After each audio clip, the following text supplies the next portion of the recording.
Законами Ману определено: студент, домовладелец, отшельник и аскет составляют 4 отдельных класса. Все они берут начало из класса домовладельца. И в соответствии с предписаниями Вед и Смрити, домовладелец признается выше их всех, поскольку он опора 3 других.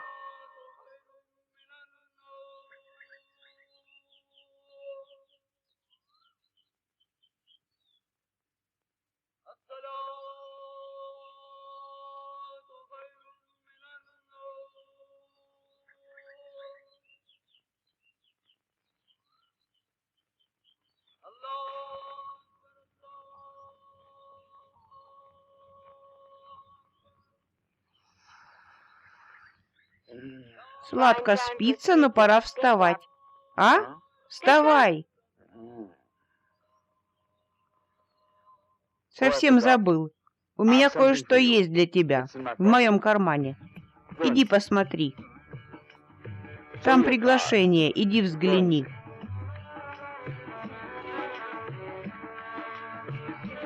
Хозяин дома.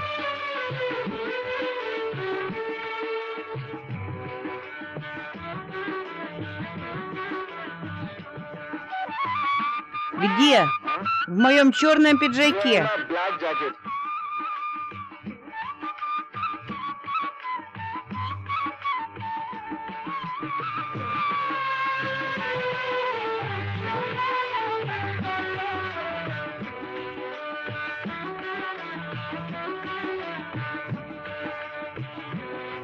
Приглашение на свадьбу.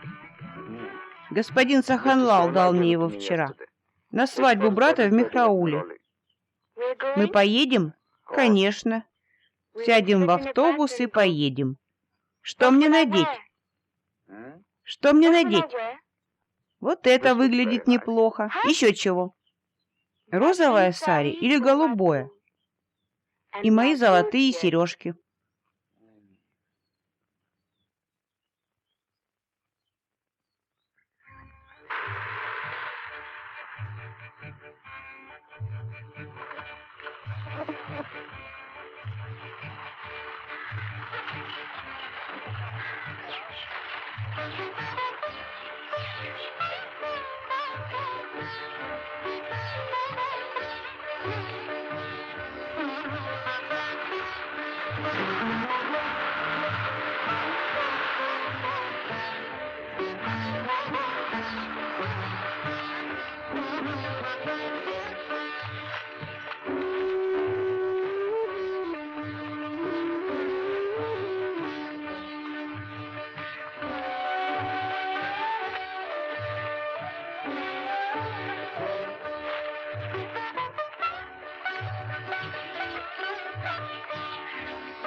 Вот, пожалуйста.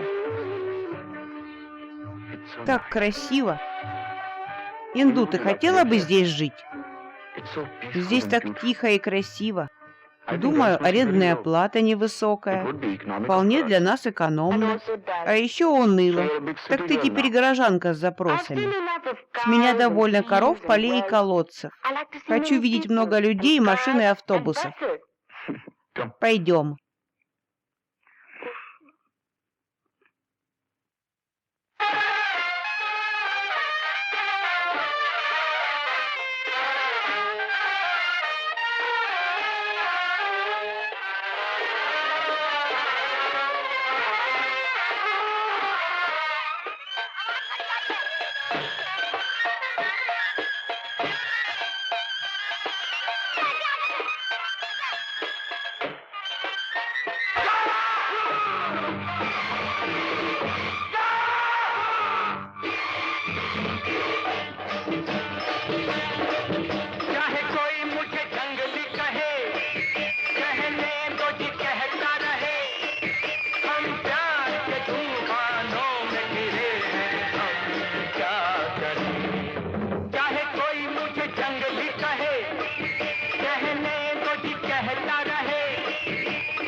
Думаю, ты чувствуешь себя не в своей тарелке.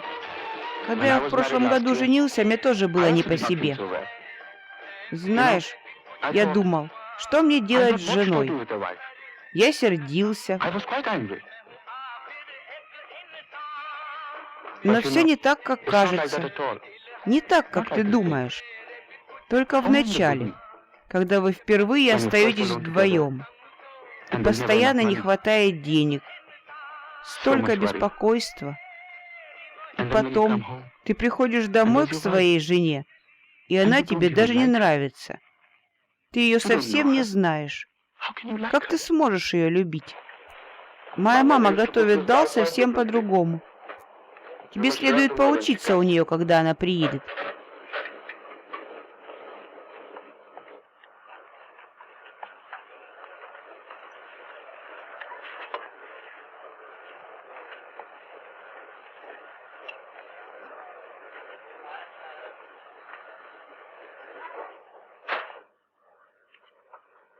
В чем дело? О чем ты так вздыхаешь? Тебе не о чем тосковать. Весь день сидишь, никакой работы. И у тебя есть слуга, он тоже не перетрудится. Только представь, каково мне. Это я должен вздыхать, а не ты.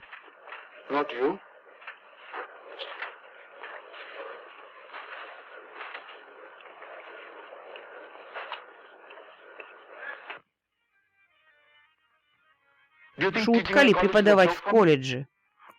Столько парней в каждом классе, и каждый день с 9 до 5. А приходишь домой, работы еще больше. Видишь эти бумаги на столе? Мне их все надо просмотреть. Думаешь о своем доме, так что ли? Тоскуешь по дому? Ностальгия. Я тоже тоскую по дому. Ты думаешь, я счастлив здесь? Прибери хотя бы все это. Дом должен быть опрятным. Стоит этому научиться. Опрятным. Думаешь, моя мать оставила бы это все так валяться? Прими к сведению.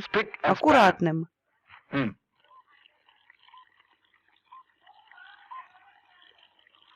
Это всеиндийское радио. Передаем новости.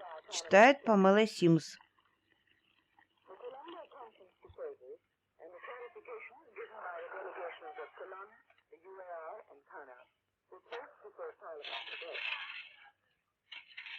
«26 стран Азии и Африки выразили нам свою поддержку в пограничном конфликте с Китаем. Обоим правительствам было предложено максимально выделить средства.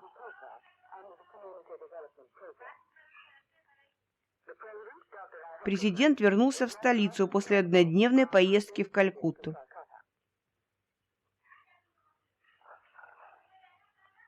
Обе палаты парламента собрались сегодня в Нью-Дели после 6-недельного перерыва. Рассмотрим историю империи Великих Моголов с 1526 по 1857 года. Нас поразит один существенный факт. Что же это за факт? Возьмем Акбара, Джахангира, Шах-Джахана. Теперь разберем несколько татсама слов, то есть слов, заимствованных из санскрита. Например,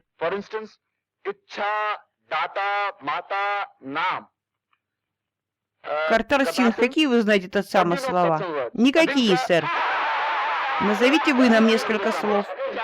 Очень хорошо, хорошо. Куда вы смотрите? Я, сэр? Я слушаю вашу лекцию, сэр. Что вы там прячете? А, это конспект ваших лекций, сэр. Пожалуйста, послушайте. Все татсама слова существуют в хинди с незапамятных времен. Так вот, эти слова появляются в хинди, в формах, в которых они... Кто это бросил? Откуда такой ужасный шум? Мои не издали ни звука, сэр. Мы проходим эпоху славы Монгольской империи. Господин Премсагар, господин Кхана, сэр, мы работаем над татсама словами. Я рассказывал им об отличиях слов татсама от татпхава. Я не потерплю нарушения дисциплины в моем колледже. Это понятно? Никаких нарушений. Внимание на занятиях позволяет быть первыми на экзаменах. Это правило нашего колледжа. Очень хорошо. Вот так и надо себя вести в колледже. Вы абсолютно правы, сэр. Если студент будет виновен в нарушении дисциплины, он будет сурово наказан. Необходимо принимать суровые меры. Работа — это культ. Это наш руководящий принцип. Садитесь. Откройте тетради. Достаньте ручки.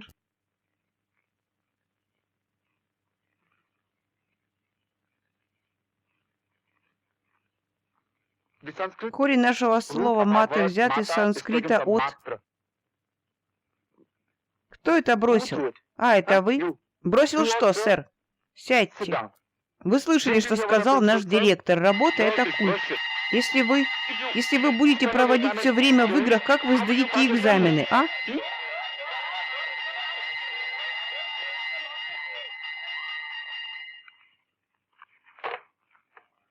Спасибо, я пообедал. А я приношу еду с собой. Я так далеко живу.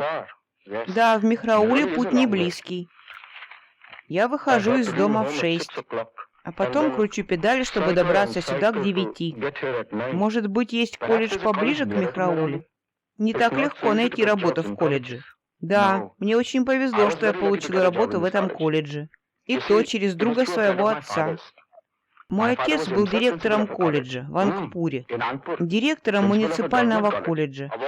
Из всех несчастных людей наиболее жалки праздные. Те, чья жизнь бесплодна, кому нечем заняться, кроме удовлетворения своих чувств. Не они ли наиболее несчастные и неудовлетворенные из всех, пребывающие постоянно в бесплодной тоске, одинаково бесполезные себе и другим? Явный планетный мусор, который, если убрать, никто не ощутит ни потери, ни сожаления. Самая жалкая и позорная порода людей — это бездельники. Чересчур быстро. Может, электричество у нас бесплатное, что мы позволяем себе вращать вентилятор на таких оборотах? Сотрудники этого колледжа имеют все удобства. Мистер Кхана слишком щедр. Я часто говорю ему об этом. Мы очень благодарны, миссис Кхана, вы так много делаете для нас. Нельзя злоупотреблять человеческой добротой. Портной, я хочу складки здесь, вот так. Когда был жив мой отец, у меня вообще не было никаких забот, мистер Саханлал. Я был просто студентом. Теперь они меня женили. Нелегко быть женатым, содержать жену и платить арендную плату. И я очень скучаю по своему дому, по матери и сестрам, и по моим друзьям. И готовит моя жена неважно. Это все. Шторы мне нужны на следующей неделе к приезду гостей. Мистер Саханлал, если вам нужно перекусить здесь, подстелите что-нибудь снизу. Простите, миссис Кхана, я очень аккуратна. Мы никогда не бываем достаточно аккуратны. Миссис Кхана очень домовитая, да. Вот моя жена не очень хорошая хозяйка. Как раз вчера я сказал ей об этом. Думаю, она не очень смышленая. Должно быть, она очень молода. Как ее имя? Инду. Инду? Инду хорошее имя. Вы думаете? А мне нравятся такие имена, как Нандита или Неми. Это красиво. Есть кинозвезда по имени Неми. Возможно, вы слышали о ней. Я так ею восхищаюсь. В Ангпуре мы с друзьями смотрели все ее фильмы. Некоторые даже по 3-4 раза. Мы знали наизусть все песни.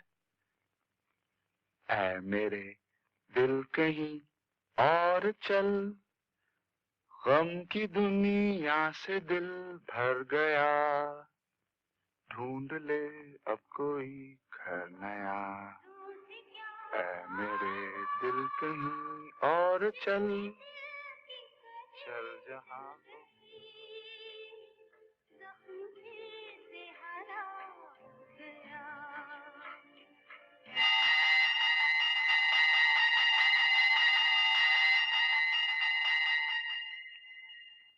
А теперь я даже не могу себе позволить пойти в кино.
Затем любовник, вздыхающий как печь,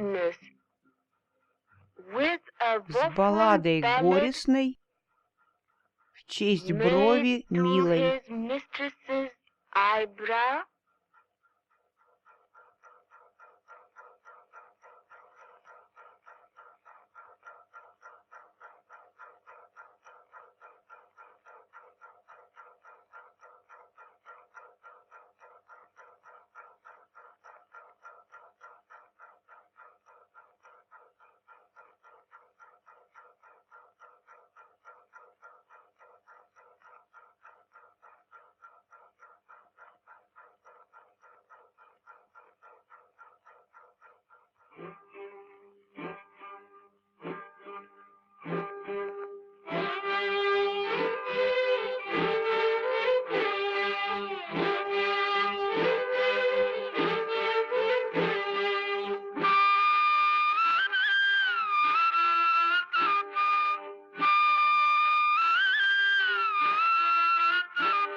Доброе утро, господа. Доброе утро. Садитесь, садитесь. Сегодня на меня возложена очень приятная обязанность пригласить вас всех на вечеринку. Превосходно. Вечеринка. Отлично. Воскресенье в 16:00. В 16:00 без опозданий. Ах да, дамы, разумеется, тоже приглашены. Я передам эти хорошие новости госпоже Читхе как можно скорее. Она будет рада. Он имеет в виду, чтобы мы привели своих жен, но моя жена слишком застенчива, чтобы прийти. Ей трудно будет завязать разговор. Дамы, как правило, так робки. Расслабление время от времени снимает умственное напряжение. Нет, нет, нет, не там. Здесь, вот здесь. Вечеринка в разгар напряженного графика — это как освежающая ванна в жаркий день. Превосходное сравнение, сэр, превосходный образ. Освежающая ванна в жаркий день. Очень эффектное сравнение, просто поразительное. Итак, вернемся к нашим трудам, возрожденными, посвежевшими и отдохнувшими. Мехра Сингх, принеси чай. Ну что ж, думаю, мы все готовы теперь к тому, чтобы попробовать вкусные блюда миссис Кханы. Я все утро провела на кухне. Не стоит поручать такие вещи слугам. Ну чего же вы ждете? Раздавайте это. Берите. Берите. Угощайтесь. Нет-нет, ешьте, ешьте. Для чего я это готовила? Я для моих блюд использую только лучшее топленое масло. Вы сразу почувствуете разницу. Я особенно счастлив приветствовать сегодня среди нас женщин. Сегодня наши женщины стоят с нами бок о бок, помогая нести бремя национального развития. Мы все, и мужчины, и женщины, должны внести вклад в процесс национального развития. Индия проснулась. С наступлением холодов люди должны прикрывать рты во время кашля. Угощайтесь же. Мы также не должны забывать о культурной стороне, о наших 5000-летних песенных и танцевальных традициях. Как приятно было бы услышать одну из наших индийских песен в исполнении одной из присутствующих здесь дам. Спойте. Вы спойте. Нет, пожалуйста, вы спойте. Давайте же, не стесняйтесь. Нет, простите, сегодня так холодно. Нет, никаких оправданий. Пожалуйста. Ну уже не стесняйтесь.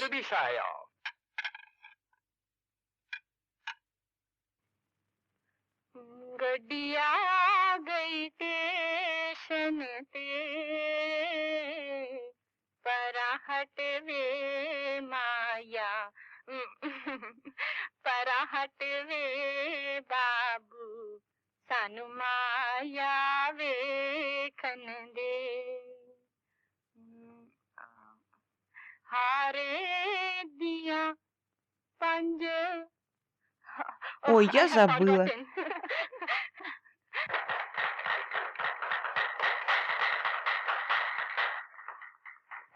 Великолепно.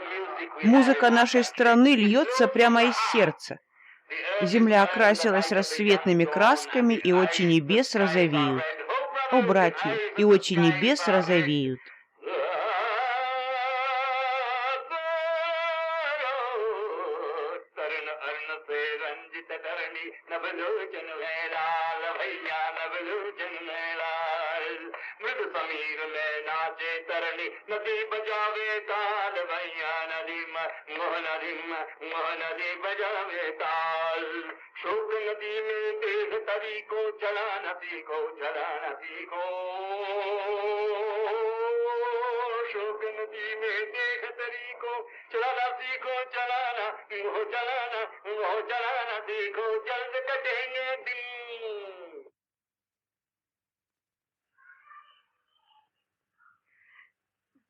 Вставай! Разве время спать? Что это за беспорядок? Иди поставь на огонь.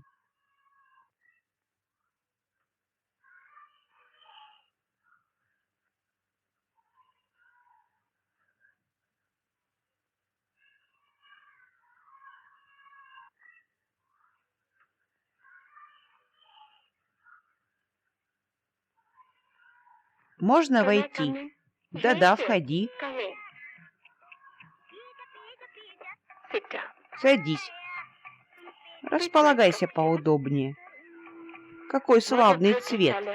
Это зимний пуловер для моего Рамеша. Думаю, этот цвет ему пойдет. Ты тоже любишь вязание? Мне очень нравится. В доме отца мои сестры, мои кузины и я тоже часто вязали. А здесь я перестала вязать. Шерсть такая дорогая. Твой муж не выделяет тебе достаточно денег на хозяйство? Рамеш, встань. Он дает. Но что он понимает в том, что сколько стоит? Таковы мужчины, им не понять. Мама, дай мне деньги. Что за прекрасная спина. С каждым днем ты растешь и становишься сильнее. Бог тебя благослови. 1 рупию, мама. Да. Где мои деньги? Вот. Как можно отказать в чем-то своим детям? Еще 1 рупию, мама.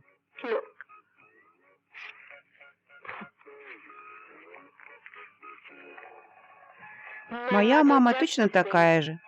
Все, что мне хотелось, браслеты, сари, сандалии, она мне все давала. Но мой муж никогда не дает. Такое бывает. Когда девушка замужем, она вспоминает дом своего отца, и слезы текут у нее из глаз. Не надо. Нет, нет, не надо.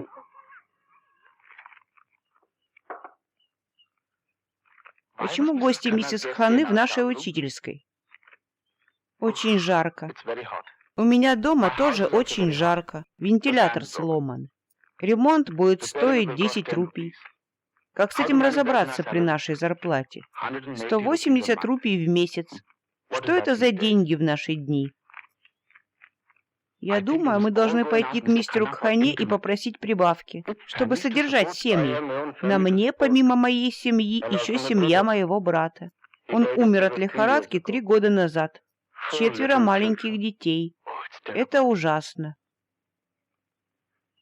Я пойду просить прибавки жалования. Мистер Кхана должен понять наше положение. Это неправильно, когда один человек имеет все, а другой ничего. Это несправедливо. Неправильно.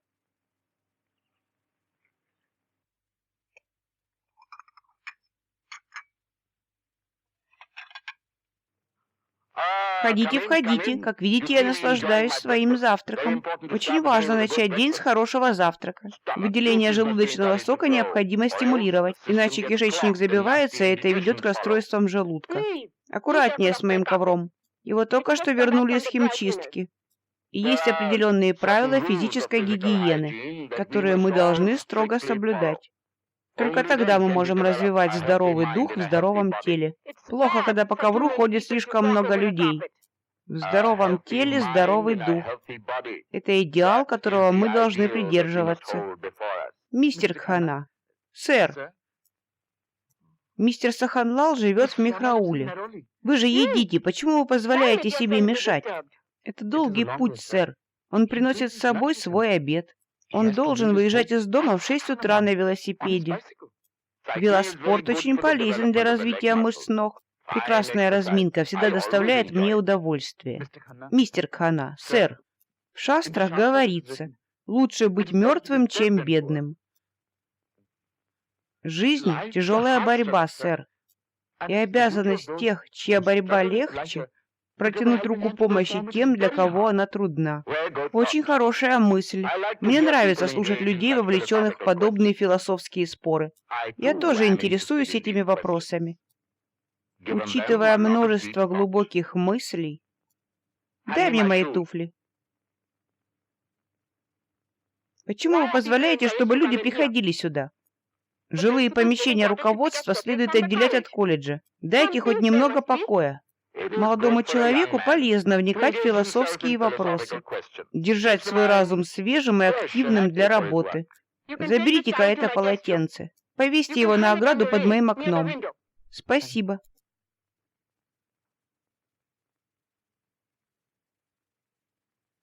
Я сижу там целый день одна, до его прихода. Тебе надо чаще нас навещать. Я чувствую себя больной, не знаю почему. Ты плохо себя чувствуешь? Да. Что-то с головой. Я чувствую головокружение. Все кружится и кружится. О, Рамеш, выйди-ка. Проверь, закрыты ли окна в спальне. Иди, сынок. Похоже, дождь идет. Я спешу, мама. Иди, сынок. Ты мой хороший сын. Бог с тобой. Сходи. Послушай.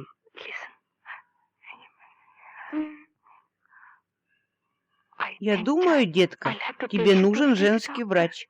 Доктор? О нет, это будет стоить денег. Мой муж, он... Окна закрыты, что ты меня посылаешь попусту?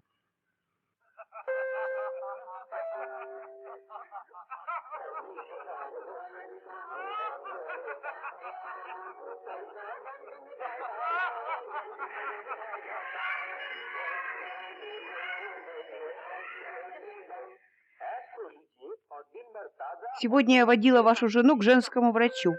Поднимитесь наверх, она хочет сказать вам что-то очень приятное. Эй, что там за тайны? Мы тоже хотим услышать. Даст Бог, вас скоро будет 3. Ступайте к ней, идите.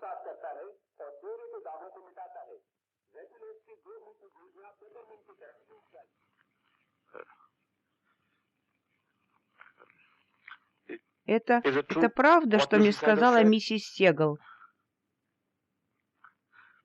Ну, скажи что-нибудь.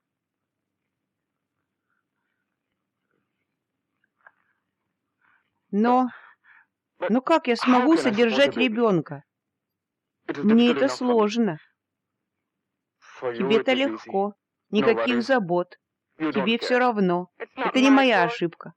Тогда чья? Твоя. Чья же еще? Не говори так. Это неделикатно. Женщины не должны так говорить. Куда ты идешь, а? Куда ты идешь?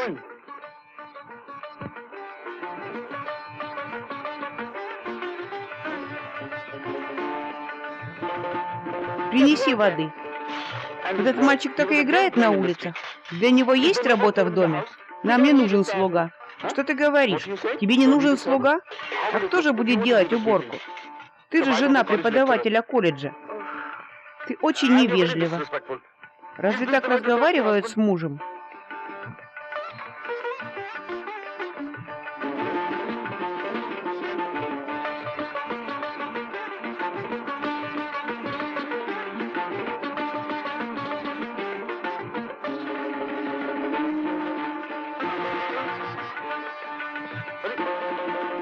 Что ты делаешь? Не клади это на мой стол. Я приглашу свою мать, она тебя научит. Да-да, пошли за ней. Она будет готовить тебе еду по твоему вкусу, когда я уеду. Уедешь куда? Домой. Конечно же, домой. Любая девушка в моем положении едет домой к матери. В конце, не в начале. В начале также. Что ты знаешь об этом? Ты не поедешь. Конечно, поеду. Я запрещаю это. Он запрещает. Сейчас же пошлю матери телеграмму. Сейчас же. Я иду. Пусть приедет. Тогда увидим, как ты будешь говорить со мной. Да-да, иди, посылай свою телеграмму. Она научит тебя, как с мужем разговаривать. Иди, зови ее. Вы с ней будете здесь очень счастливы. Я ухожу одна на станцию. Попробуй запрети мне. Ну-ка, запрети мне. Давай, попробуй, говори. Скажи, я тебе запрещаю.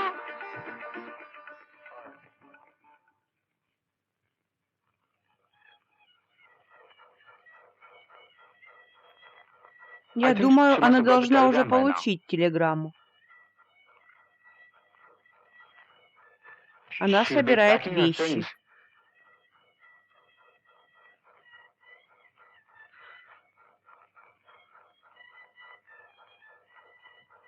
Когда мать приедет, тебе будет легче.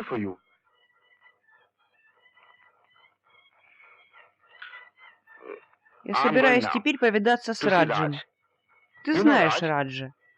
Это парень, с которым я учился в Ангпуре. Я говорил тебе о нем. Это тот, с кем я каждую среду по вечерам ходил в кино. Ты знаешь, Радж может дать мне совет. Он уже 3 года женат, и у них есть ребенок. Поэтому он все знает. Но ты должна поесть хоть что-то. Ты ничего не ела весь день. Ну хотя бы чашку чая, а? Я сделаю его для тебя, я принесу тебе. Не трогай ничего у меня на кухне.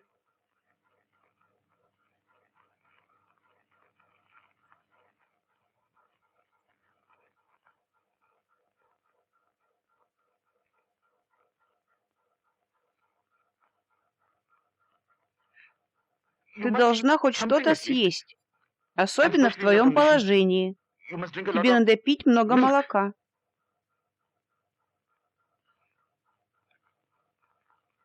Я пойду. Ты поешь, когда я уйду? Еда там, и она еще горячая.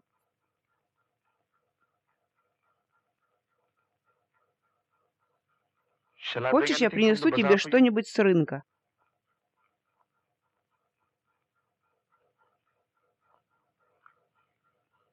Я ухожу. Что у тебя за проблема, что ты не мог дождаться среды? Ну, раз уж ты приехал, присаживайся. Приветствую. Бабли, не ешь это. Бабли, не плачь. Иди к дяде, иди.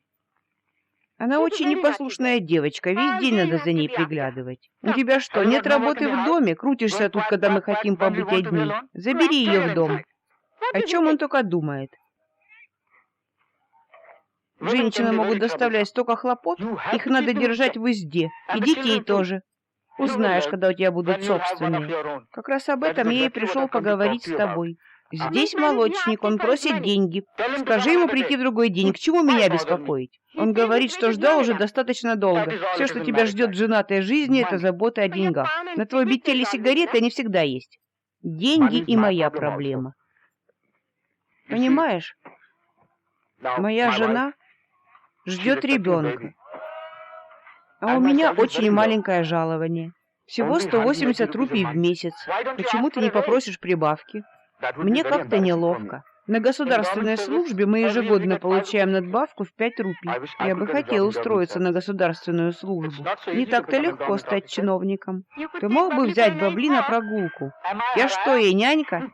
Они появляются на свет как ангелы, а потом берут тебя за горло, как тигры. Моя жена не хочет разговаривать со мной. Он сейчас возьмет тебя, моя конфетка, не плачь. Как ты думаешь, чтобы моей жене было лучше со мной, может быть, мне купить ей подарок? Конечно, нет. Это только портит женщин. Идем. Пойдем.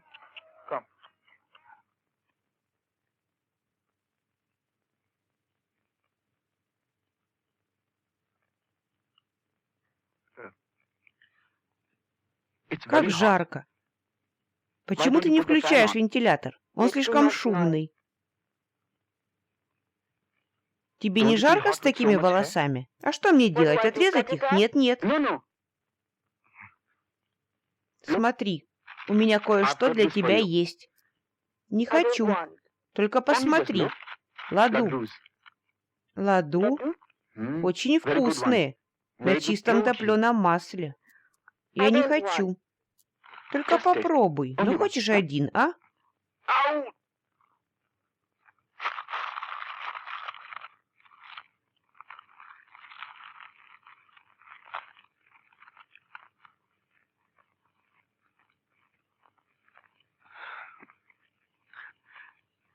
Очень голодная. Почему ты такая голодная? Я не хочу есть. Разве что сладости. Только сладости. Пожалуйста, забери это, а то я заболею. Нет, нет, еще один, а? Только один, смотри. Я половину, и ты половину, ладно? Съешь половину.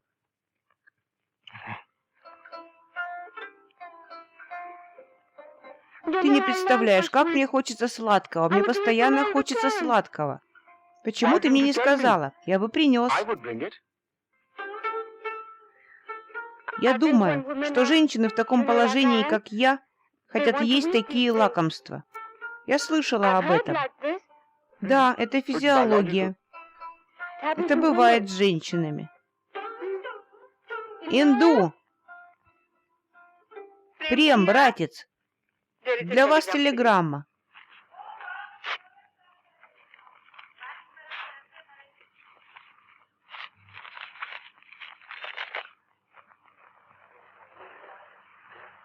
Не с плохими новостями, надеюсь? Нет, это от моей матери. Она приедет завтрашним поездом. О, это хорошая новость. В такие моменты нуждаются в матери.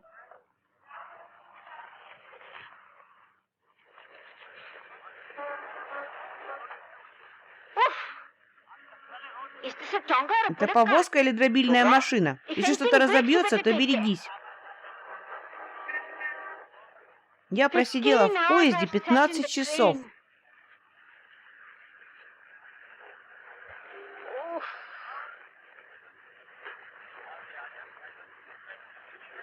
В моем возрасте это не шутка. Поосторожнее с этим. Смотри, смотри, что он делает. Это твои любимые соленья, сынок, маринованные манго. Я сама их приготовила. Мне потребовалось 2 дня. И я привезла немного твоих любимых пончиков с яблоками. Самых лучших, по 4 рупии за сир. Смотри, чтоб съел их. Сколько ты ему дал? 1,4. Рупию и 4 анна? Это грабеж. С него хватило бы и 8 анна.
По тебе не видно. Мама, всего только 3 месяца. Во времена моей молодости, если женщина была беременна 3 месяца, весь мир об этом знал. У вас маловато мебели. Они что, ничего вам не дали? Они дали нам эту кровать. 1 кровать. Ты что, не помнишь, сколько мы дали твоей сестре после свадьбы? одну кровать. Она устала с дороги, только и всего.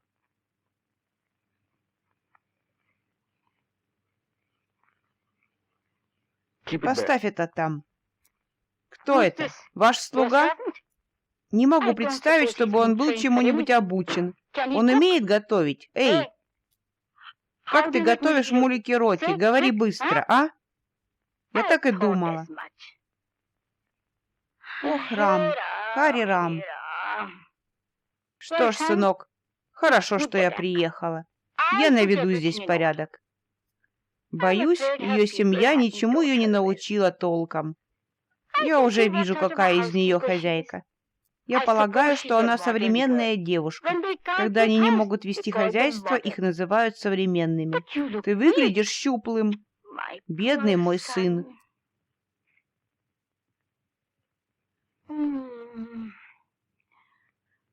Бедный мой сын. Я делала все возможное. Был бы твой бедный отец с нами, все было бы по-другому. Но такова Божья воля. Рам, рам, рам, рам, рам. Уже поздно. Иди. Иди спать, сын мой. Иди, детка. Спи. Хариом, Хариом.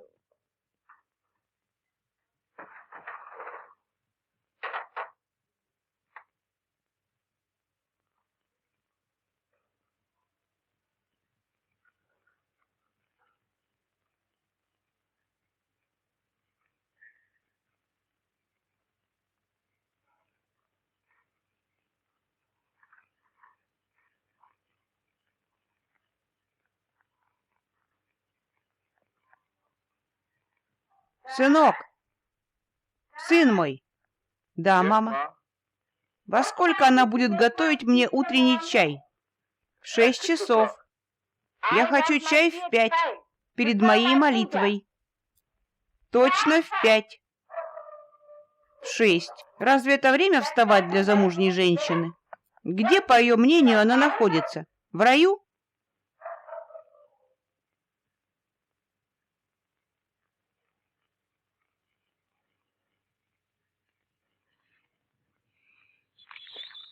Понимаете, у меня не было возможности попросить о прибавке. Мы говорили о многих других вещах. Я сказала ему, что вы из Михраули. Вы говорили обо мне? Да. Я сказала ему, что вам трудно справляться.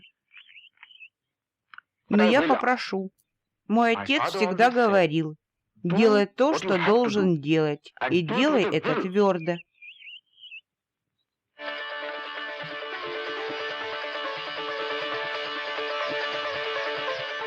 Можно войти, сэр? Да. Что такое? Мистер Кханас, сэр. Сэр, я подумал, сэр. Урок хинди начнется в 2:30 или 3:30, сэр. Это написано в расписании.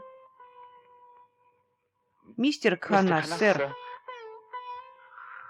Благодарю вас, сэр.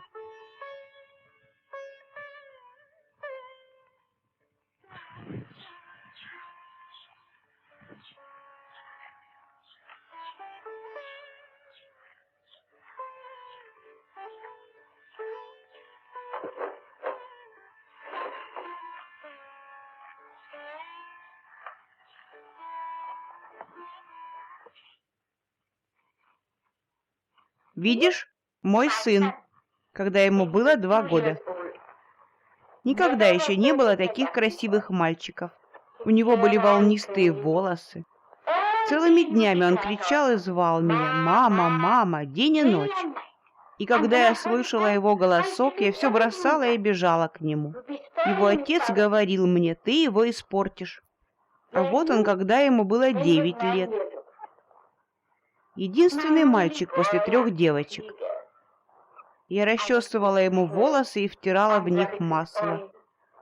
И покупала ему новую одежду, такие славные рубашки с вышивкой. Как красиво он выглядел. Как ты ее держишь? Отдай. Ты испортишь фотографию.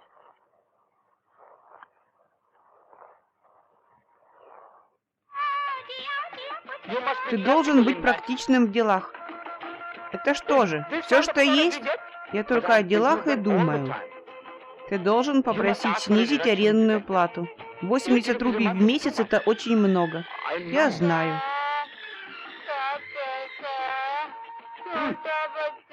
Как эти люди докучают. Но если я его попрошу, он скажет нет. Иди отсюда. Может, я попробую. Мой хозяин, мистер Сегал, не такой уж плохой человек. И миссис Сегал тоже. Они очень добрые люди. Что? Ты дал ей денег? Зачем поощряешь их? Когда у тебя будет ребенок, научишься не транжирить деньги. Мне пора идти. Я должен получить лекарство. 1 минуту, я хочу поговорить с тобой. Сколько? 12 ана, сэр. Я заплачу. Нет, все в порядке. Я заплачу.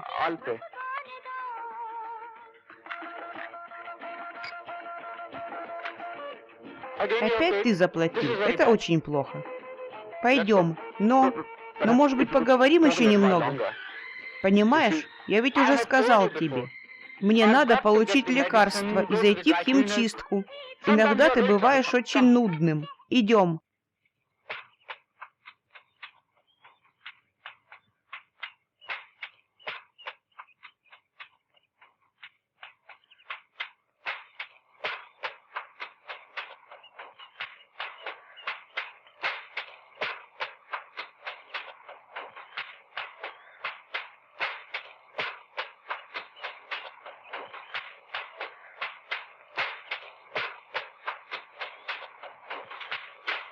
Привет.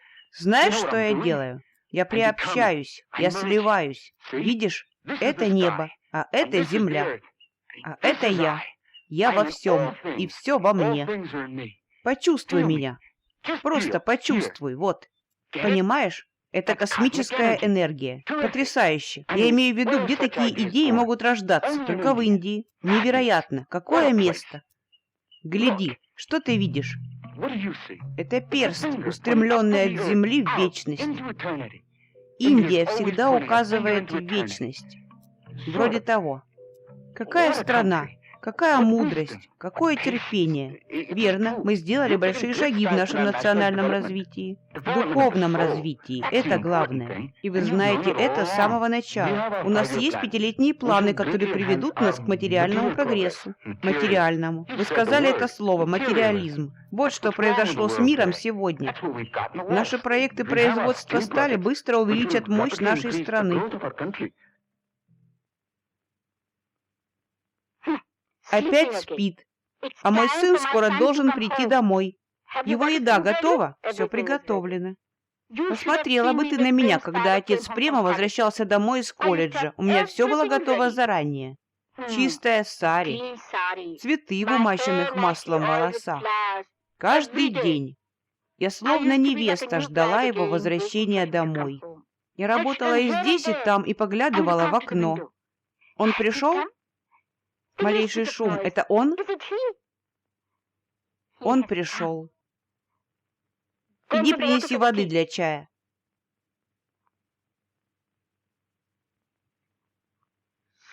Вечно спящая. Я давно начал это читать. Это действительно здорово. И мне нравится здесь. Конечно, у меня ушло много времени, чтобы попасть сюда. В нашей стране сельское хозяйство развивается. Здесь растет все, что угодно. Я не знаю, все здесь растет. Я знаю, что я найду здесь то, что ищу, потому что вы здесь взращиваете души. Так же, как мы выращиваем небоскребы или батат, вы растите души. Наше производство стали станет основой большого экономического подъема. У вас есть душа, а нам досталась плоть. Кстати, я Эрнест Крамп из Филадельфии, Пенсильвания, города братской любви. Я скажу вам вот что еще. А где точно Филадельфия? Посмотрите на красоту, которая у вас есть в Индии. Закаты, тигры, женщины, песни. Известно ли вам, у вас все это здесь есть. И что вы делаете с этим? Вы убиваете это. Вы убиваете плоть и растите души. В наших шастрах написано, что... А знаешь что? Мне нравится твое лицо. Нет, я вижу что-то в твоих глазах. Внутренний свет. О, я мог бы увидеть его на расстоянии мили.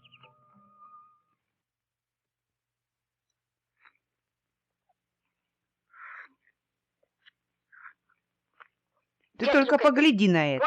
Она думает, это чай. Где она? Она внизу. Пришел какой-то продавец браслетов, и она помчалась тратить деньги моего сына. А свекровь оставила сидеть здесь одну. Она покупает браслеты? Я ее не видел. Мой бедный сын, он так тяжело работает. А она только и делает, что тратит, тратит и тратит. Она должна научиться быть бережливее с деньгами и не транжирить их на побрякушки и разные мелочи.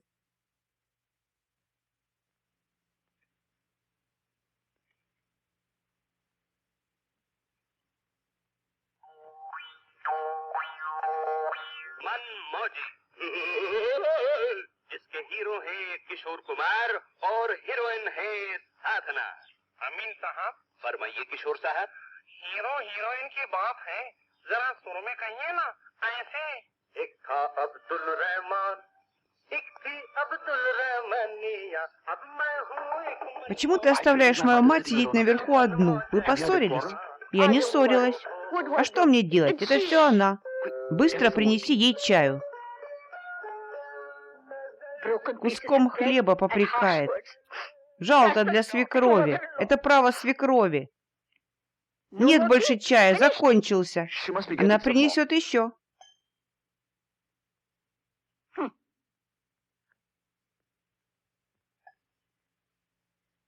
Во времена моей молодости мы уважали свекровь. Мы повиновались каждому ее слову.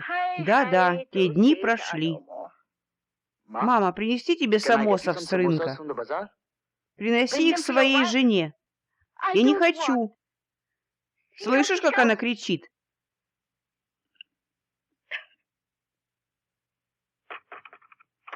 Инду, что ты делаешь? Пожалуйста, выйди, Инду. Инду. Не надо, сынок. Все в порядке. Я знаю. Ей жаль, что я пользовалась ванной. Этим утром, когда я была в ванной, она стучала. Но я не знала, что она была там. Она не знала, что ты была там. Это недоразумение. Неважно, сынок. В конце концов, я всего лишь мать. Мама, не плачь. Почему ты плачешь? Сегодня же соберу вещи, сяду в поезд и вернусь домой. Моя невестка не хочет, чтобы я была здесь. Конечно, она хочет. Ты не знаешь, как сильно она тебя любит и уважает. Инду, пожалуйста, выходи. Она хочет уйти. Скажи ей что-нибудь приятное. Инду. Я завтра уеду домой. Я приехала служить своим детям, но если они не хотят, то я уеду. Инду, моя семья будет рада увидеть меня дома.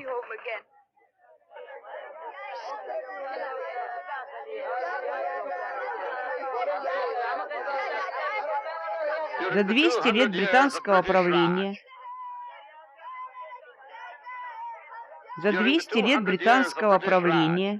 они научили нас их языку, заставив забыть собственный. Этот класс безобразничает. Это классный кабинет или детская площадка? Вы что, не в состоянии держать своих студентов в узде? Мистер Ситхая дал им делать упражнения. Может, вы и дали им задание, но они, похоже, его не делают. Первейшая обязанность учителя — обеспечивать дисциплину. Дисциплину и тишину, чтобы было слышно, как упадет булавка. Далее мы рассмотрим достижения и недостатки британского режима. Повторяю, недостатки британского правления. Определенные моменты, на которых я хотел бы остановиться. Почему вы так разговариваете со мной в классе? Как вы можете ругать меня как школьника? Я учитель такой же, как и вы. Как вы смеете говорить со мной столь наглым образом? Я такой же, как вы не можете меня отчитывать. Как вы смеете, сэр, повышать на меня голос? На глазах всего класса. Как это выглядит? Уважение? О вашей наглости я доложу руководству колледжа. Мистер Кхана узнает об этом. Мистер Кхана знает, что одному учителю недопустимо ругать другого на глазах у всего класса. Он также узнает, что в классе нет дисциплины. Я скажу ему, что вы недостойны быть учителем. Мистер Читха, вы могли бы сделать мне замечание потом, здесь, в учительской, при закрытых дверях. Я был бы рад совету от старшего коллеги. Я был бы признателен. Я доложу об этом деле главному. Я найду справедливость. Но что за необходимость беспокоить главного? Мистер Кхана узнает обо всем этом. Правосудие должно быть установлено в полной мере. Если вы считаете, что я вас обидел, я готов извиниться. Я настаиваю на немедленном извинении. Сэр, я извинился. В противном случае я сейчас же иду к директору. Это недоразумение. Мистер Читха меня не понял. Мистер Саханлал, объясните, пожалуйста, мистеру Читхе, что я ничего не имел в виду, что я высоко ценю и уважаю его, как отца. Я настаиваю на немедленном и почтительном извинении. Да, сэр, я прошу меня извинить. Я прошу прощения за то, что сказал. Простите меня. Это целиком моя вина.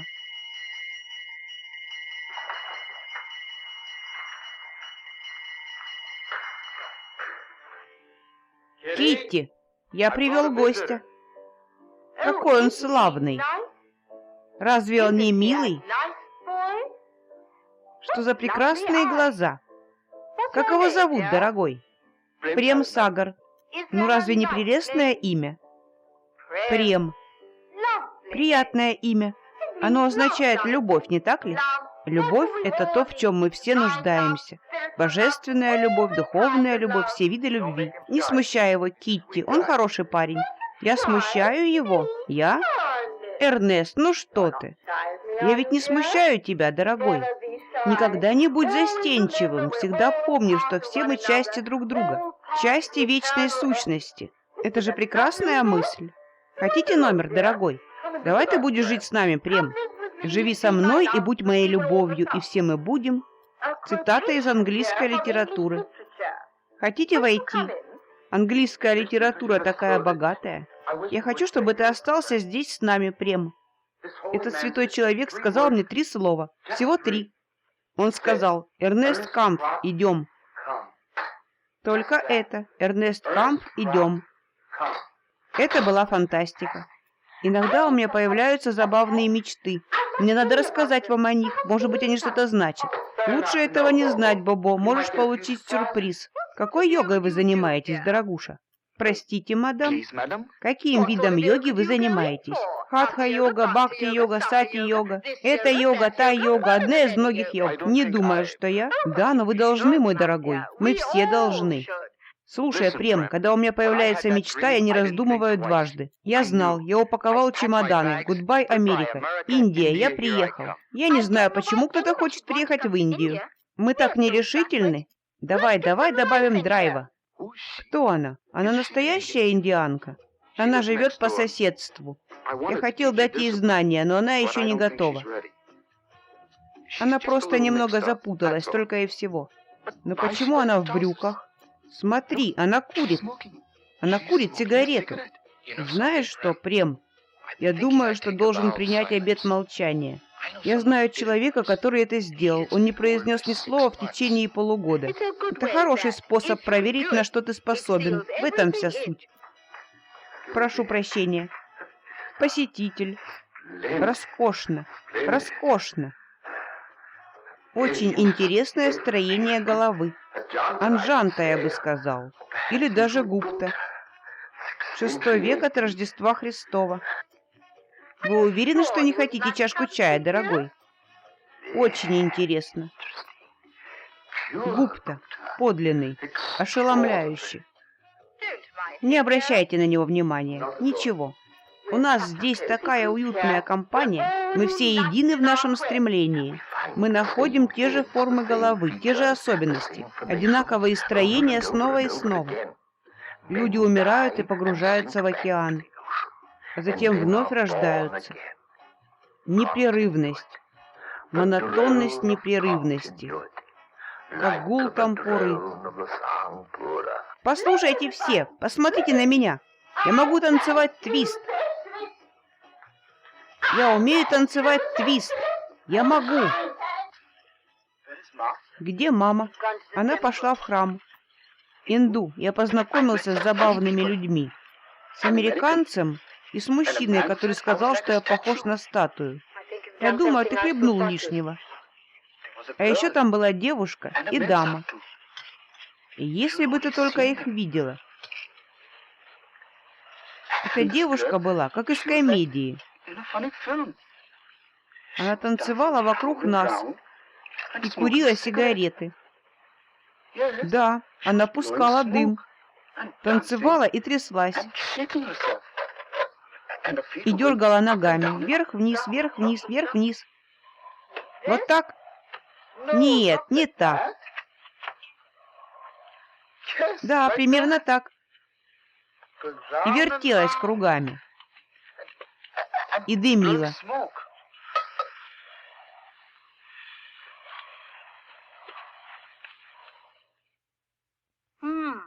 Так вот, чем вы занимаетесь, когда я иду молиться в храм. Сегодня я вознесла особые молитвы за вас, чтобы в этот дом пришло благословение. Вот фрукты и цветы. Что это значит? Почему ты вечно хихикаешь? Разве так ведут себя замужние женщины? Я думала, ты происходишь из хорошей почтенной семьи.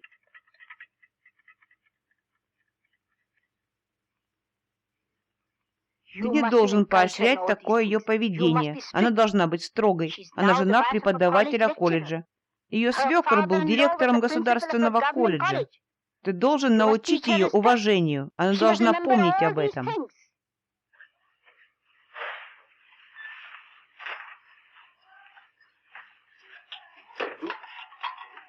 Инду, что ты делаешь? Зачем ты вынимаешь эти вещи? Ты что-то упаковываешь? Куда ты едешь? Ты не можешь уехать. Не могу уехать? Завтра увидишь. Поезд в 11. Инду, пожалуйста, послушай меня. Я уже наслушалась тебя и твою мать. Инду, пожалуйста, послушай. Мама уже стара, а у стариков иногда трудный характер. Ты не должна ей возражать. Ой, да пусть себе. Пусть дуется и кричит. Иди сюда. Иди же. Иди к ней. Инду. Самое лучшее качество, дешевые цены. Сколько? 30 рупий. А взгляните на это. Всего 25 рупий. Возьмите на блузку этот отрез. По 4 рупии за ярд. 4 рупии? Вы, продавцы, все одинаковые. Только выдуваете деньги из карманов людей. Вы покупаете это для своей сестры? Нет, для моей жены. Зачем вы показываете это? Подайте то, что ниже. Это красное? Какой цвет идет вашей жене? Я не знаю. Он не знает. Она смуглая или светлокожая? Он не знает, темная она или светлая. Он знает, но не скажет нам. Покажите ему лучшее, что у вас есть. Для светлокожей девушки розовый цвет то, что надо. Или лиловый. Да, розовый. Как этот. Вы давно женаты? Дети есть? 4 рупии и 4 анны. Какие 4 рупии и 4 анны? Правильная цена 3 рупии ярд, а не 4 рупии и 4 анны. Но я продаю по стоимости. Заплатите ему 3 рупии. За то, что вы такой прекрасный клиент. Спасибо. Спасибо. Сынок, ты пришел? Смотри, что я для тебя приготовила. Сегодня тебя ждет угощение, которое ты запомнишь надолго. Мама, где Инду? Уехала. Работай. Посередине сделаешь бисквит.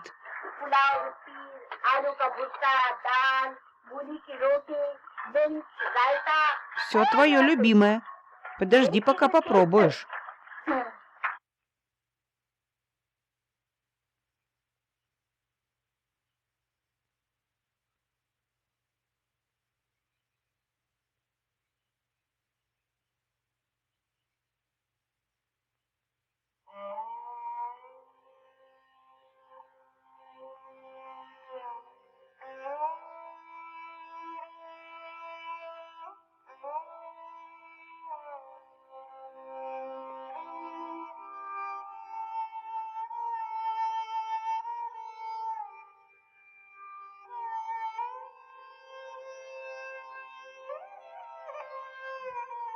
Почему она уехала? Какую боль я тебе причинил, что ты уехала от меня? Когда ты вернешься? Уже прошло 3 недели.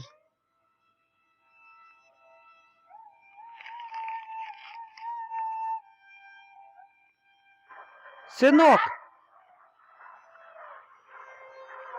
Я звала тебя. Ты что, не слышишь меня? Я приготовила для тебя что-то замечательное. Сюрприз. Иди посмотри. Спасибо, мама.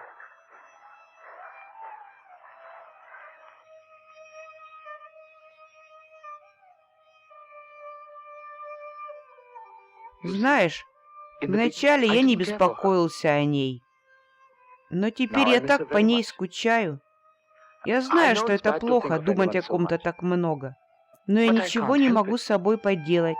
Она все время у меня перед глазами. Когда я говорю, то обращаюсь к ней. Может быть, вы хотите пойти со мной туда, куда я иногда хожу? Куда? Когда-нибудь скоро я возьму вас с собой.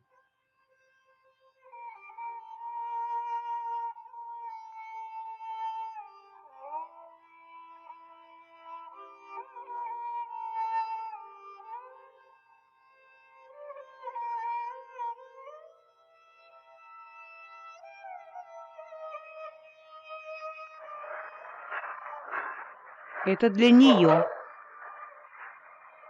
Смотри, как оно блестит. Чокра, для тебя нет работы в доме? Торчишь здесь, как бездельник.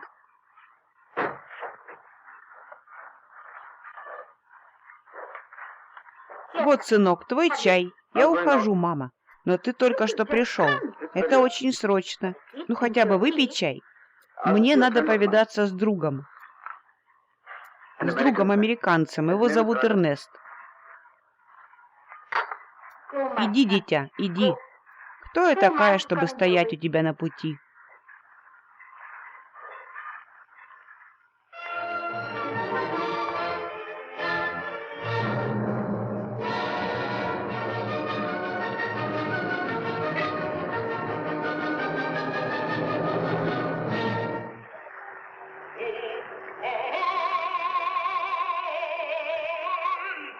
А, мой Гупта. Прем-Сагар. У тебя нет имени, мой дорогой. Ты не человек. Ты часть океана вечной преемственности. Что это за океан? Океан Абсолюта. Абсолютной, бесконечной вечности. Видишь тот великолепный памятник? Он действительно прекрасен. Подлинный Джайпури, конечно. Но у меня есть теория. Да, небольшая теория. Зайди с той стороны. Иди сюда. Смотри, видишь, как гора мира вздымается в форме, постижимой для человека. 5000 лет человека и природы. Копни, заройся глубже в сердце этой скалы. Прошу прощения, я пришел к моему другу Эрнесту.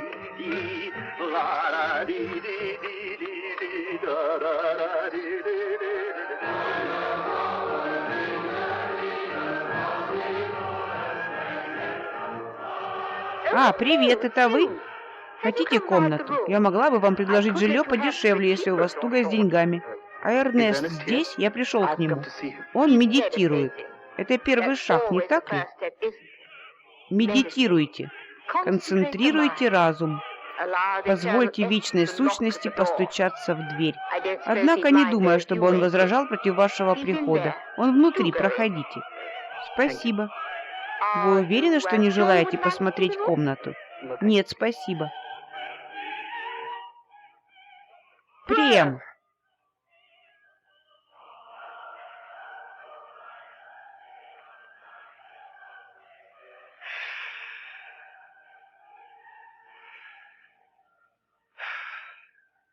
Угадай, что произошло со мной? У меня было озарение. Зажегся свет, сияющий свет. Я сидел здесь, в этой комнате, в позе лотоса. Как вдруг он возник, прямо здесь, развернулся, а потом выше и выше. И когда добрался сюда, бам! Да, Эрнест, я хочу поговорить с тобой. Видишь ли, у меня тоже проблема. Духовная проблема? Нет, не совсем духовная. Понимаешь, моя жена уехала. И я очень по ней скучаю. Непривязанность, Прем. Вот ответ на твою проблему. Непривязанность к мирским вещам. Я знаю. Но я скучаю по ней. Что есть мир? Я скажу тебе. Мир — это майя. Мир — это иллюзия. Я знаю, но она так... Мир теней. Как ты можешь привязать себя к тени? Только бесконечность реальна, только вечная сущность. Вот и ответ. Попробуй уловить это.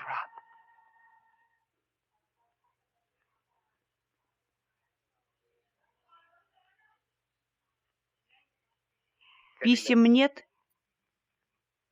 Она не пишет. Твоя рубашка порвана.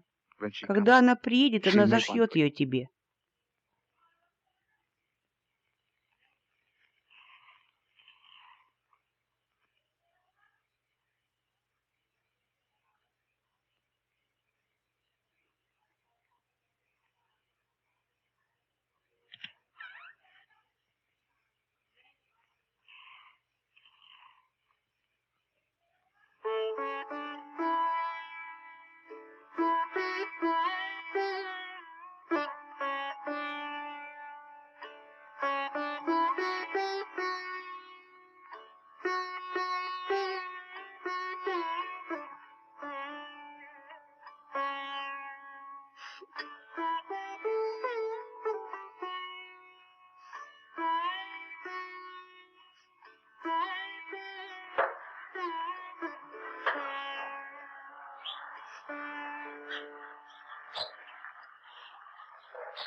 Мама, когда ты старая и никому не нужна, то лучше умереть.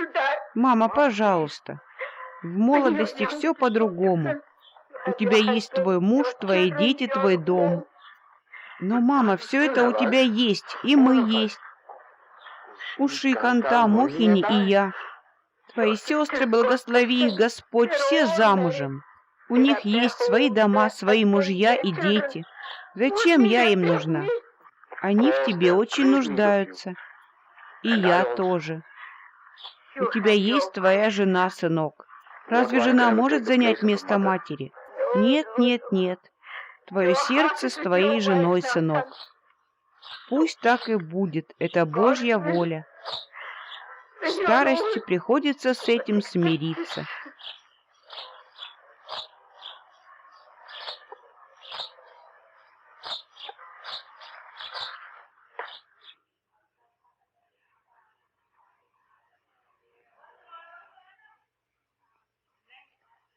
Мама, я купил это вчера. Я хотел сделать тебе сюрприз. Зачем тратить деньги на такую старуху, как я? Что мне делать с таким нарядом? Это для молодой девушки. Для молодой счастливой невесты. Тебе это очень пойдет. Тебе надо приносить такие вещи своей жене, а не мне. Я купил это для тебя.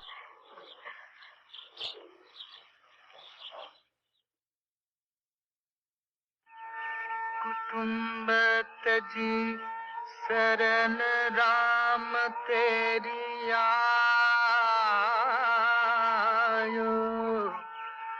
शरण राम तेरी आयो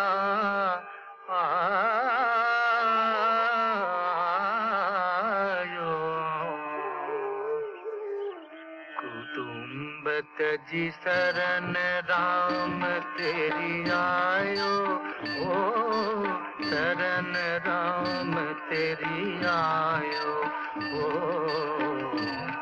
कुटुंब तजी शरण राम तेरी आयो ओ शरण राम तेरी आयो तजगढ़ लंका महल और मंदिर तजगढ़ लंका महल और मंदिर नाम सुनत उठ धायो नाम सुनत उठी धायो ओ कुटुंब तजी शरण राम तेरी आयो ओ शरण राम तेरी आयो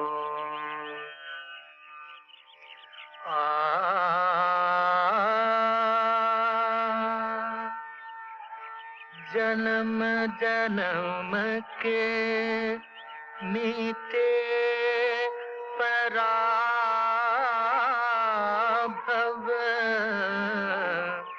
हो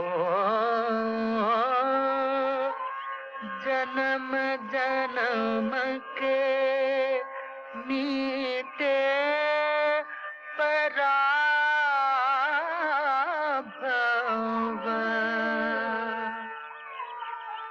राम दरस जब पायो राम दरस जब पायो राम दरस जब पायो राम दरस जब पायो ओ कुटुंब तजी शरण राम तेरी आयो ओ शरण राम तेरी आयो ओ कुटुंब तजी शरण राम तेरी आयो ओ शरण राम तेरी आयो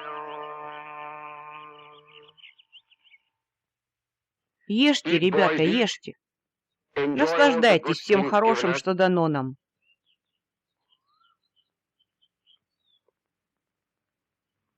С такими сладостями приходите хоть каждый день. Вот негодники. Эти негодники приходят сюда каждый день ради того, чтобы услышать Божье имя. Я бы тоже хотел слышать имя Бога и днем, и ночью. Часто я думаю, что если бы я мог начать все сначала, то посвятил бы этому всю свою жизнь. А что вам мешает сейчас? Что мне вам сказать? Сознание своего долга пожирает жизнь каждого человека, и для себя у него уже ничего не остается. Седжи, я знаю об этих обязанностях. Они лежат тяжелым грузом на душе человека. Но позвольте Богу прикоснуться к вам хоть раз своей любовью, и вы будете свободны от всех ваших обязанностей и всего вашего мира. Я оставлю все. Завтра я приду к вам. Я думаю, вы просто говорите об этом. Мой мальчик, вы женаты. У вас есть жена. Возможно, и дети. Зачем мне об этом беспокоиться? Вы хозяин дома. У вас есть работа в этом мире. Завтра я приду к вам. Посмотрим.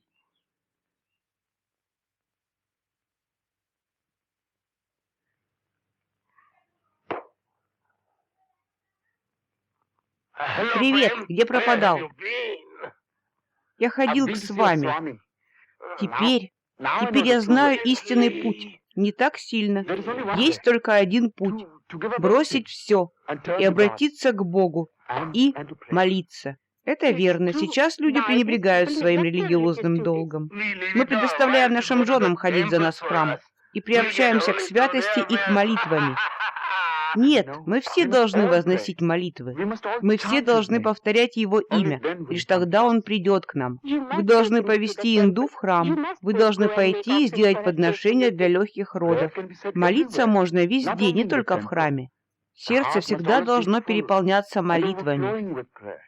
Как только инду пришла домой утром, я спросила у нее: «Инду, твоя мать водит тебя в храм?»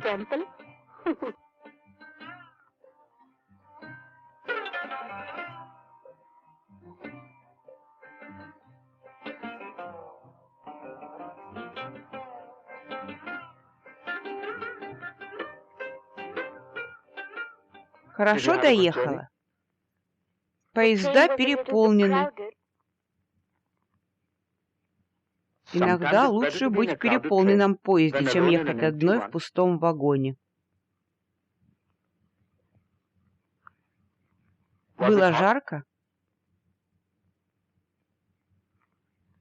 Может, мой сын выпьет чаю? Спасибо, мама, я не хочу.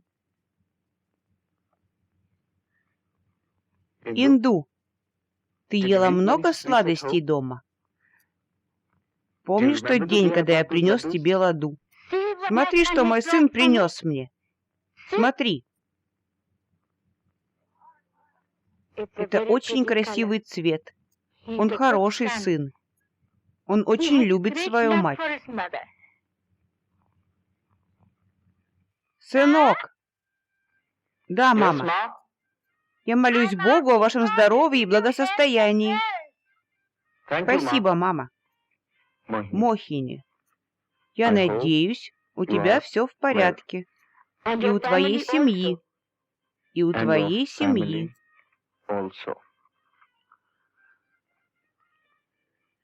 Я думаю, матери не нравится здешняя жара. Я думаю, тебе нужно позвать ее приехать. Скажи, что ты нуждаешься в ней. Пошли телеграмму. Нет, мать очень испугается, если получит телеграмму. Надо сказать ей что-то приятное. Ты слышишь? Я прошу Бога подарить вам сына. Хорошего мальчика, как ты, и никого, кроме сыновей.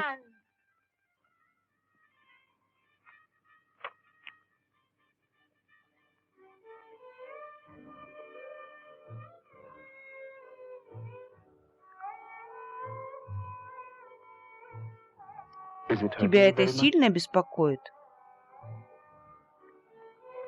Он толкается иногда.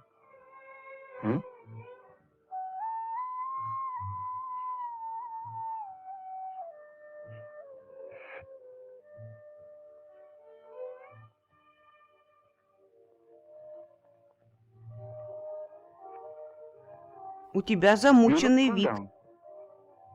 Тебе нехорошо? Хорошо. Я думаю, что я потерпел неудачу. Я имею в виду в духовной жизни. Я просто не нахожу того, что ищу. Для духовной жизни надо отказаться от всего. Это именно то, зачем я приехал в Индию. Уйти от всего. Есть с вами. Он очень хороший человек. И искренний. Они все искренние, но немногие способны постигнуть. Хочешь пойти к нему со мной? Все эти люди фальшивки. Конечно, пойду. Почему нет? Я однажды попробую. Нет, не так.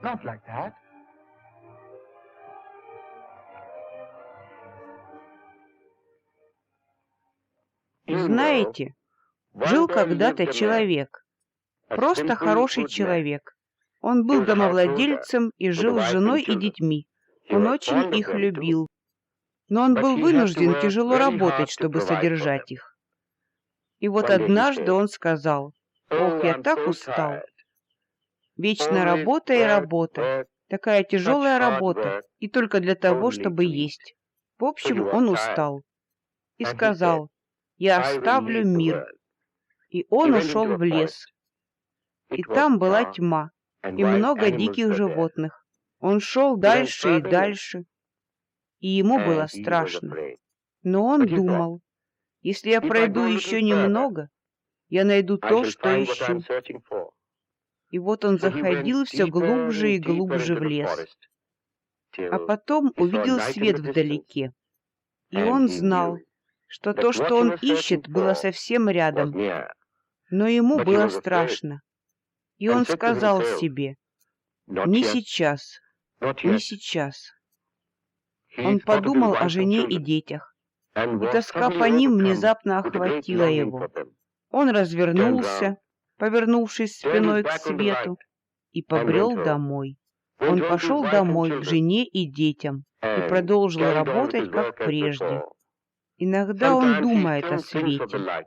Он знает, что он там и всегда будет там. Однажды, возможно, он выйдет и будет искать его снова. मंदिर सूना दीप बिना दीप है सूना तेल बिना कहत कबीर सुनो भाई साधो जग सूना एक राम बिना जग सूना एक राम बिना एक राम बिना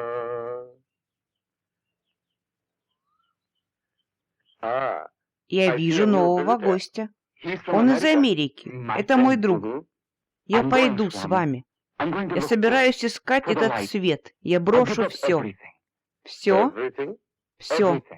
Все с вами. Я пойду искать его. Хорошо. Тогда идите и ищите. А вы, мой мальчик, когда оставляете мир? Не сейчас. Не сейчас. Не обращайте внимания. Не смотрите так. Вы теперь хозяин дома. Когда те дни закончатся, вы, возможно, опять подумаете обо мне. Я всегда буду здесь. Я буду так же, как тот человек из притчи. Только я не поверну назад. Когда я дойду до света, я пойду прямо к нему. Я думаю, моя жена ждет меня дома. Я буду искать его. Я найду свет.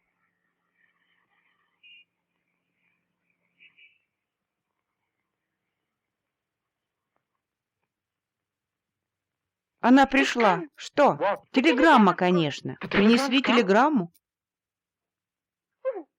В чем дело? Сынок, посмотрите, что делает ваш сын.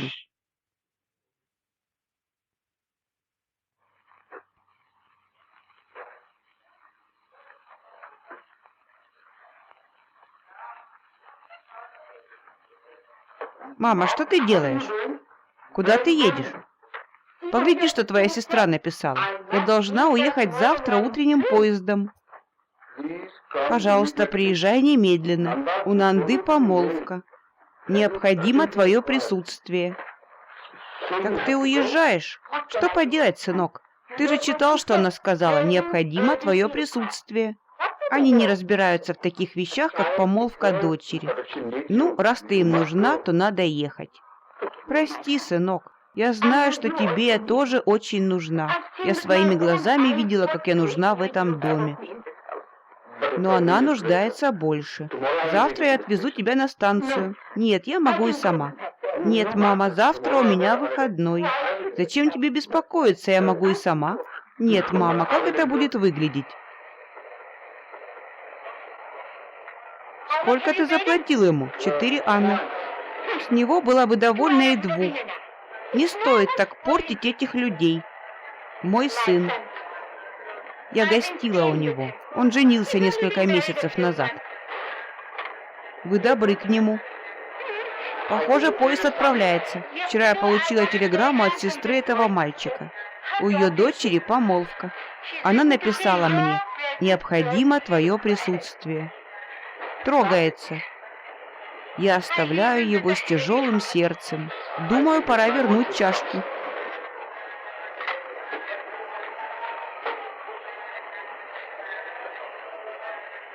До свидания, сынок. Бог с тобой. Береги себя.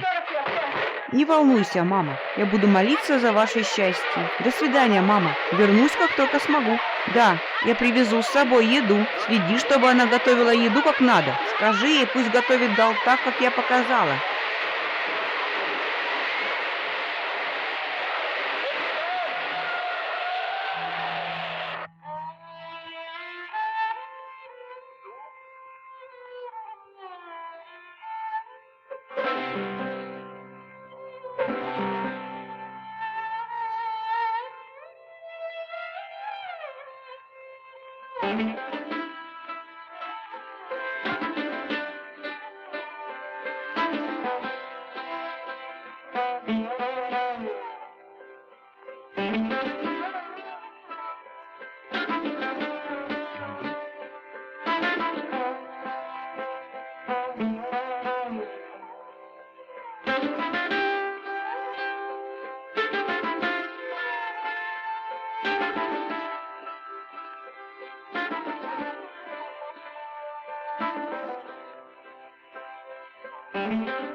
В отеле Какида он сделал то же самое.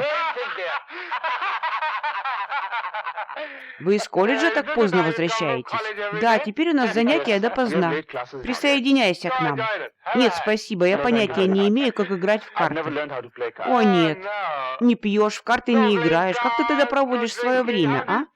Так вот, владелец отеля Какида сказал ему, как вы себя ведете. А если бы вы пришли в Гайлорд, вы бы и там себя так же вели. Мистер Сегал, я хотел бы поговорить с вами. Лала-Джи сказал ему, я был в Гайлорде. И знаете, что они мне сказали? Если вы хотите сделать подобное, идите в Какида.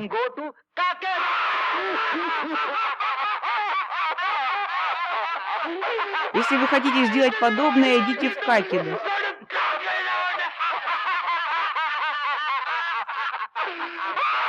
Каждый раз, когда я пытаюсь попросить их, они переходят на другие темы. Мистер Кхана рассказывает мне, как сохранить здоровье. Мистер Сегал хлопает меня по спине и зовет играть в карты. Был бы у меня шанс поговорить с ними, я мог бы. Это обязательно делать сейчас? А когда? Ты должен написать им ходатайство. Как я могу его написать? Это будет плохо выглядеть. Я только даю тебе совет, можешь принять его или нет, как будто мне своих бед мало. Живете в хорошем месте? За 80 рупий в месяц это должно быть хорошее место. Приезжайте к нам в гости, пообедаете как-нибудь с нами. Ваша жена хорошо готовит? Поговори еще. Кто тебя просил встревать в разговор? А что написать в ходатайстве? Начать надо так. Милостивый господин, я хотел бы привлечь ваше внимание. Милостивый господин, я хотел бы привлечь ваше внимание. Затем, хотя я живу в вашем доме, ты так уже писал в другом письме. То было письмо для мистера Кханы, а это для мистера Сегала. Теперь, пожалуйста, не мешай мне.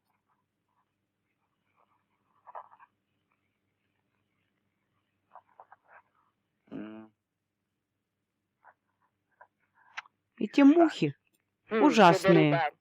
Надо насыпать средства от насекомых.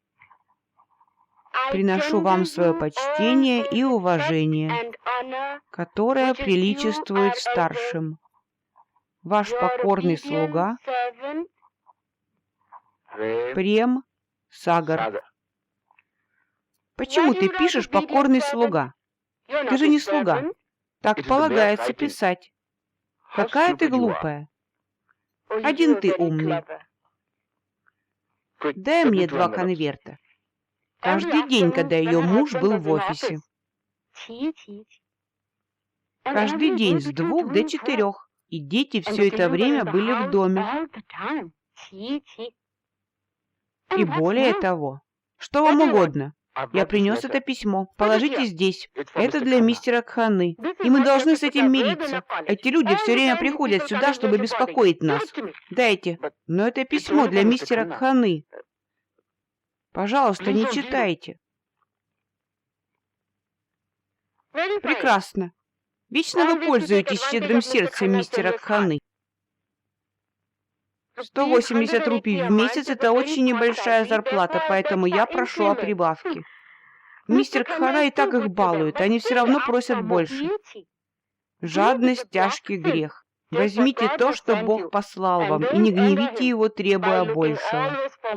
Что бы вы для них ни делали, им всегда мало. Уходите.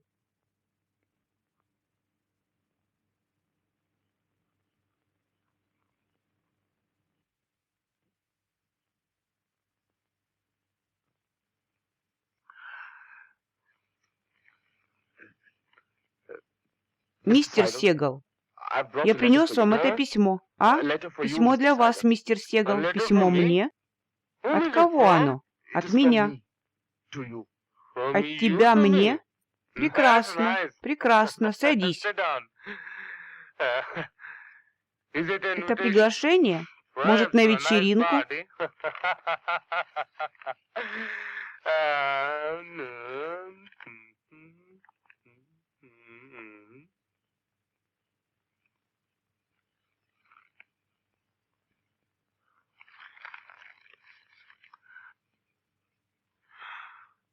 Видишь эту бутылку? Она мне стоила 60 рупий. 60 рупий за одну бутылку. Когда-то она стоила 15 или 20. Не более. Мистер Сегал, моя зарплата всего 180 рупий в месяц. 60 рупий за бутылку. И так совсем. Стоимость жизни страшно выросла. Вот и я об этом. Мне трудно свести концы с концами. И так совсем. У каждого свои проблемы и трудности. 60 рупий за бутылку. Если бы вы снизили арендную плату хотя бы на 10 рупий. А топленое масло? Мой друг платит 25 рупий. Сахар 1,20 за сир. Рис 1,40. Ужасно, ужасно. Если бы я смог найти место за 50 рупий в месяц, яйца по 2 рупии за дюжину, апельсины 3 рупии десяток, яблоки 4 рупии фунт. Скандал, просто скандал. Молоко 12 ана, хлеб 10 ана, чай 4 рупии фунт. Мясо 2 рупии 8 ана за сир. 2 рупии 8 ана. Это слишком много. Но никого это не волнует. Ты думаешь, что люди захотят помочь тебе, если ты молод и только начинаешь жить. Но никому нет дела. Ну и что? Мир такой жестокосердный. Да бог с ним. Какое это имеет значение? Мы справимся.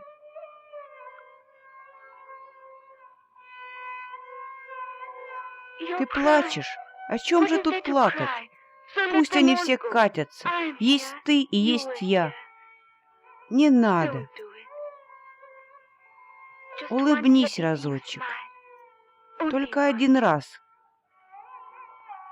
Вот. Ты счастлив. Скажи же. Скажи, я счастлив.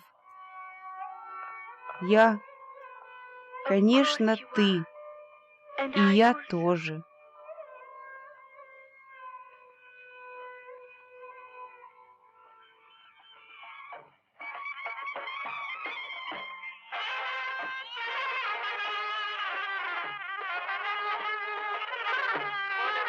Пойдемте все, идемте. Ну чего же вы ждете? Пойдемте.